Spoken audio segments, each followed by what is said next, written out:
Happy New Year 2022. This is Atmaboda, and today we have a very special podcast, number 36, Epiphany, Concepts for Your Liberation.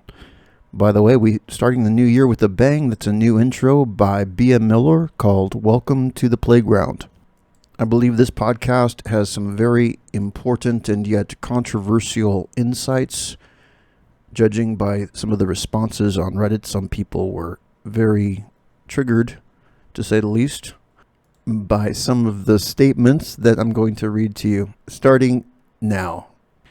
And I hope these concepts can help you get unstuck if you find that you're stuck in your spiritual practice. Desire is the root of negativity and external attachment. All self-limiting beliefs have their root in external attachment. Thus, when you master desire, your mind becomes limitless. Only a limitless mind can rise above the fog of worldly illusion, like a plane rising above the clouds. Such an altitude has a truth-enriched atmosphere that desire cannot penetrate. The heart is not the mind. Any teaching that proclaims all is mind is false. Even when your mind has crossed the threshold above the clouds of negativity, your heart still penetrates it below. It is encapsulated in protective, truth-infused positivity and love. However, because of its altitude, whereas the mind is invulnerable, the heart can still be vulnerable. This is by design. Even the purest, unconditional love is a lower frequency than the purest truth. This lower vibration grants easier accessibility with the external world, allowing greater harmony with biological life. When your heart awakens while your mind is not yet illumined, you still can feel wonderful because of love.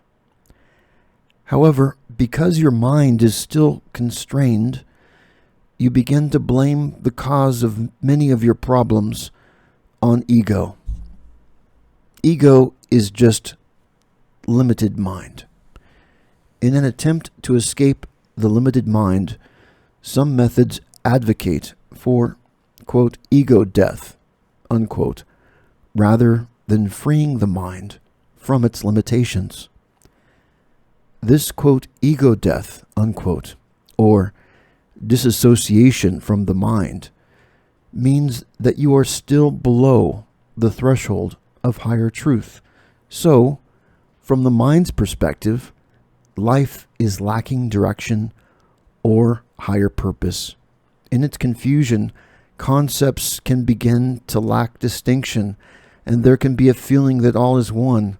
Positivity and negativity, darkness and light, love and hate, they begin to blend into a conformity. The minds can connect into a cultish groupthink that maintains this idea of enlightenment, which is the reason why those who reach this false and lukewarm enlightenment proclaim that it is nothing special. It is because their mind has become trapped in another kind of illusion, an illusion where truth doesn't exist. This is where many Buddhist, quote, masters, unquote, who run monasteries and meditation retreats are stuck. They are well-intentioned, but still have not learned how to remove the constraints of the mind, falsely thinking it is all, quote, ego, unquote. The method of removing the limitations of the mind is very easy. Instead of choosing a, quote, neutral, unquote, stance of trying to straddle the fence between positivity and negativity, you consciously choose optimism. By choosing this more positive outlook, you choose the side that has the truth-infused atmosphere. This is because positivity is a characteristic of highest truth. When you have a foundation of optimism, your mind can more easily aspire toward your concept of excellence and the best. This is important because that is the realm that ultimate truth resides. By choosing the best, you choose everything because ultimate truth pervades all. Except this way, enlightenment is superior. It contains continuous bliss and love. You feel connected with everything and everyone, but retain your individuality and your personality. You become upgraded. Life is experienced as sacred and very special. You no longer see yourself as ordinary, but extraordinary. Life becomes full of deep meaning and purpose. You realize that you found the ultimate path, and every day becomes a celebration of love and inspiration. Wow, there's a lot of to unpack there. But let's first just take a breath to just breathe in.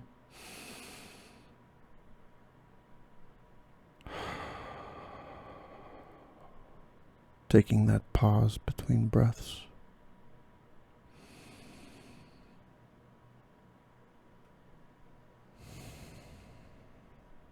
Okay. First, to address the controversy, the most controversial statement from the online reactions was the claim that those that say that everything is the mind, that all is the mind, I say is a false teaching. And the reason for that is because we are humans. We live in our physical body. We have a heart. We have a mind. We cannot feel love without the heart. We cannot feel empathy without the heart. Those that are stuck in their mind don't even have a full idea of what compassion is. And so you can argue that, okay, they are coming from the heart by saying that everything is mind, and they're just thinking that the heart is part of the mind, and that's what they're doing. But speaking from somebody who is in a continuous state of bliss because my mind is connected with this Bodhi mind, the cosmic mind, I can tell you that it's a different frequency vibration. Okay, there's no love in the cosmic mind. It's a truth. That's where truth is. Love, you have to go to the heart. That's why there's the old saying, fall in love. They say it's falling in love because you're falling from the mind into the heart. And what's amazing is that you don't need to fall from the mind into the heart in order to experience love. You can have both. You can be simultaneously in your mind and in your heart and be able to oscillate between these two places. You can be coming from a place of the heart, and you can also be coming from the place of the mind, depending upon the situation and circumstance. Like if you're with people that you want to connect with on a heart level, that you come down to the heart level, and then you are able to experience love and empathy and oneness through the heart. And then if you need to have higher inspirations or practical ideas dealing with some mind-related task, then you can come from the mind. Like, for example, in the philosophy that is coming out here through my writings, that's coming from the mind. A great part of that is through the mind's connection with the higher truth. And love is also in there because that's the motive of why I'm making these podcasts, is because I love truth and I want the truth to get out there so more people can experience this bliss and love. And I genuinely have the conviction that this is a huge secret, that if people can really understand this and tap into this, that they can be empowered in their life and they can do things with their lives that they never thought that they could. And that's what makes it exciting for me. It's not about me. It's not about boosting my ego. I don't care about that. In my opinion, it takes some courage to speak the truth. And the false teachers that are out there, they just tend to just regurgitate the same truths that there's no one coming out with a new idea. I mean, the system is broken, obviously. There's not been any major enlightened being that's come out of Buddhism. Obviously, something is broken there. They just don't want to believe it because they're so entrenched with their traditions.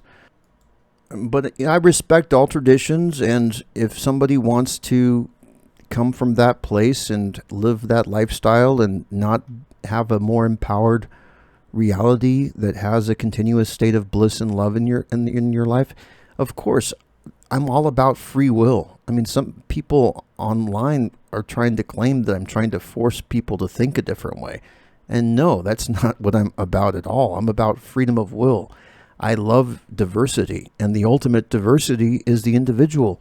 And I think it's amazing that a master can coexist with a fool. I mean that sincerely. That's what makes life interesting. If there wasn't people that are stubbornly clinging to their beliefs, then what kind of diverse world are we living in? We don't want people to just be in the same hive mind groupthink. And it wouldn't work anyway, because people need to come to these conclusions on their own through their own experimentation, and they need to do what resonates with them. Not everybody is on the same exact path. Certain people need to have certain learning experiences that can take them to certain conclusions. And that's why we have the world that we live in today. It's like, in a sense, an extended school where the goal of this biology is to learn how to transcend it and bring yourself up to the next level of human. And in order to do that, you need to make a stand for what is good. And that is what I find so ironic about some of these paths of Buddhism, whereby they don't even agree to make a stand for good, in a sense, because what they're trying to do with their minds is to say that good and evil are equal and everything is emptiness and life is suffering. And what is good about that? How is that making a stand for good? It sounds to me like you're just making a stand for the status quo. You're not about changing anything. You're just about being ordinary and mediocre and conforming to your environment, as opposed to being a force in your environment where you actually can have an impact for something good, to innovate. So that's the main difference between this path and some other meditation paths, is because this path is about excellence. It's about stepping up and aspiring towards the best, to have that sort of optimistic attitude that you can make a difference in your world and you can make a difference in your own life. And I'm not here trying to tell you what is the best. The best is something that you can discover on your own. What is the best for you is not necessarily what is the best for me. People are individuals. We have different likes. We have different dislikes. And these differences should be celebrated. We shouldn't be in a rush to disidentify ourselves and to merge into some kind of a collective free of any sense of individuality. That's not interesting. That's just the same. That's just boring. Do you think God in his infinite wisdom just wants to carbon copy himself everywhere? No. As an individual, you have a unique perspective that only you possess. And because of that individuality, that makes you sacred. The ultimate wants to protect the weak. And there's nothing weaker than the individual. And if you lose your individuality, guess what? You lose your protection in a sense, because now your individuality is lost. You might as well just be another grain of sand on the beach. Do you think God put you on this earth to be unnoticed and not to shine on your own? No, you are a special jewel. It's our specialness that should be celebrated.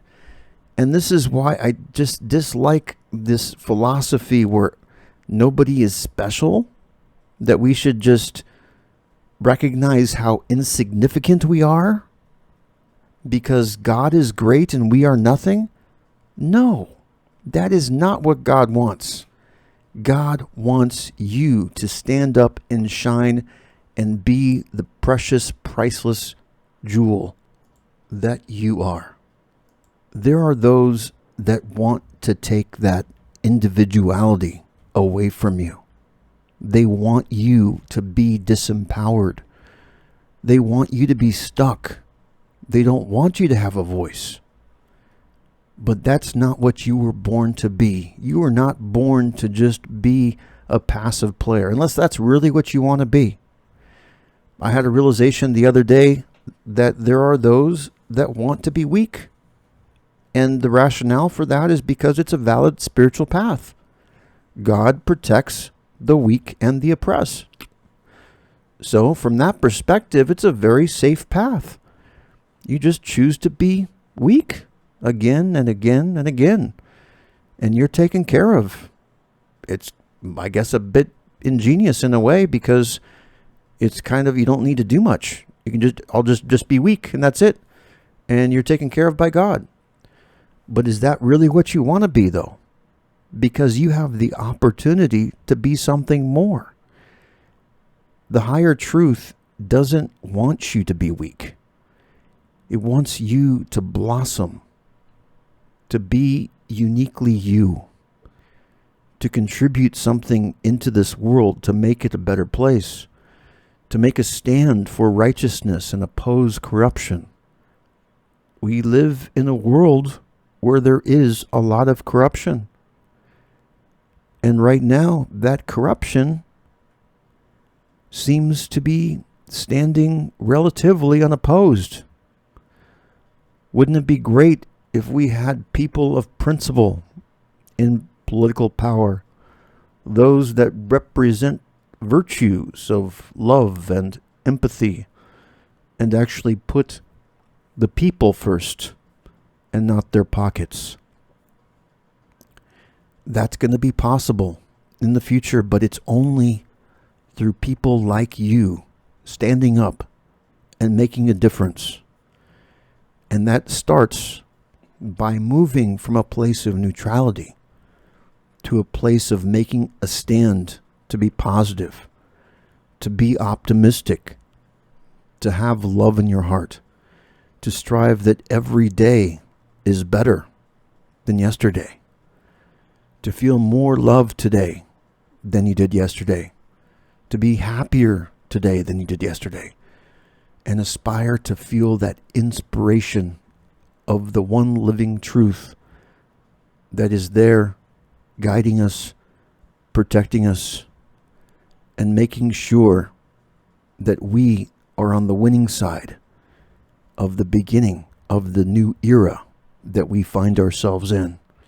So what's the main takeaway from this podcast, Concepts for Your Liberation, is that you want to set that sight to be more optimistic, to not settle and just be ordinary, but try to be extraordinary. By removing the limitations that exist in your mind can float and fly and soar above that threshold, above the fog of deceptions that plague the world, the biological world that we live in right now. And you can be more. This is Abma Boda signing off. Until tomorrow, you have a fantastic 2022. Bye-bye.